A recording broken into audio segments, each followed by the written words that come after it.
Stop! On n'en peut plus des visios. Ça fait plus d'1 an maintenant qu'on se fête ça au quotidien, à devoir jongler en plus maintenant entre les différents services de visiophonie. On se retrouve tous enfermés dans nos fenêtres là. Bonjour, salut, ça va? Ouais, tout va bien, génial. On se croirait dans un mauvais jeu de télévisé des années 80, à pas savoir regarder, parce qu'on peut pas regarder à la fois l'interlocuteur via la caméra et le voir en train de nous répondre, parce que pour ça faut regarder l'écran. Il y a toujours quelqu'un qui a un souci de son, un souci de connexion. This is a business meeting. We have to be 100% professional. I don't know. This is my kid's computer. I don't know what happened. Ouais, y'en a marre quoi. La fonction d'étourage, on en parle? Ouais, franchement, je comprends l'idée, hein. Tu caches ce qu'il y a derrière toi, mais alors, par contre, tu perds la moitié de ton visage. Donc on a l'impression que t'es littéralement Voldemort. Regardez mon bras, il apparaît qu'à moitié. C'est sympa, ouais, c'est impressionnant. Stop. Et pourtant, quand je fais un sondage LinkedIn il y a quelques semaines, en me disant tiens, je vais proposer 4-5 sujets et puis on verra lequel plaît le plus, j'avais mis la visio. Pas par conviction, mais parce que ça fait partie des sujets du moment, et forcément, c'est celui qui arrive en premier, donc je démarre la nouvelle saison des Erwan en parle avec ce sujet-là, et bah très bien.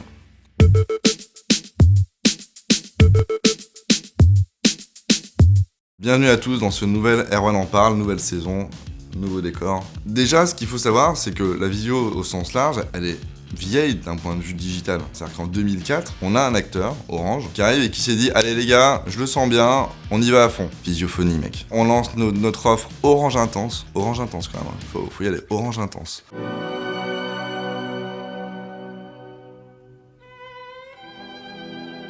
C'est un crash complet. Pas d'écran grand sur les téléphones, donc ça limite un peu l'expérience. Problème de connectivité de dingue. Problème de surchauffe des téléphones. Et les batteries, bien entendu... Rien n'était en place pour que ça fonctionne. Donc four complet de la part d'Orange. Et la suite est un peu du même tonneau. C'est-à-dire qu'on a une sorte de barrière technique. Il n'y a pas encore la fibre, il n'y a pas encore la 4G, il n'y a pas encore suffisamment de connectivité pour permettre de streamer en vidéo. Ça n'empêche qu'on a les grands acteurs de demain qui vont commencer à se lancer. On va avoir Webex qui va se lancer à partir de 2007, qui est racheté par Cisco. On va ensuite avoir Zoom qui est lancé par un ancien de Webex début 2010. Il y a des grands acteurs qui dégainent comme Apple qui lance FaceTime. Et la visio finalement elle circule à bas bruit mais elle circule un peu. Il manque encore quelque chose. Ce qui va vraiment faire la différence, c'est que ça devienne social, que le public s'en empare. Et c'est l'arrivée de Periscope qui va accélérer tout ça. Moi je me rappelle, je suis fan de foot, c'est l'affaire Serge Aurier, qui était un footballeur du Paris Saint-Germain, qui est parti en live, sans mauvais jeu de mots, en direct, avec sa communauté, en insultant Laurent Blanc, son entraîneur, et puis certains joueurs. Il a dit Laurent Blanc, il fait souvent la folle ou pas?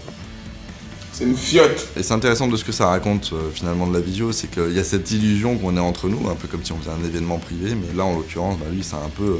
brisé sa carrière, il a dû quitter le Paris Saint-Germain juste derrière. Donc on a Periscope qui commence à prendre de l'ampleur et les autres acteurs répondent du tac au tac. Il y a Facebook Live qui est lancé, il y a Live Instagram. Sur YouTube, je sais que ça concernait ceux qui avaient au moins 1000 abonnés. Et petit à petit, ça se développe jusqu'à 2020 avec surtout un acteur qui sort du lot qui est Twitch, qui va se développer très vite grâce au streaming de jeux vidéo. Il y a la corrélation de deux tendances, c'est-à-dire le live et puis d'un autre côté l'e-sport. T'allais y aller en fait, on va faire un kick. Non, clairement pas.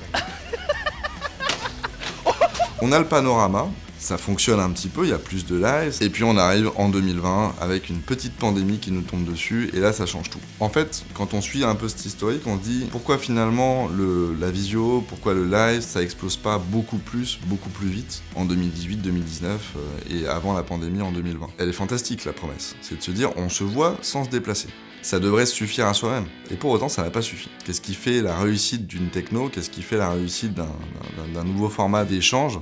C'est la qualité de l'expérience. Et aujourd'hui, c'est là que le bas blesse, et ce sera le sujet du deuxième Erwan en parle sur les visios. J'espère que cette première partie vous a plu, et je vous dis à très bientôt pour la suite.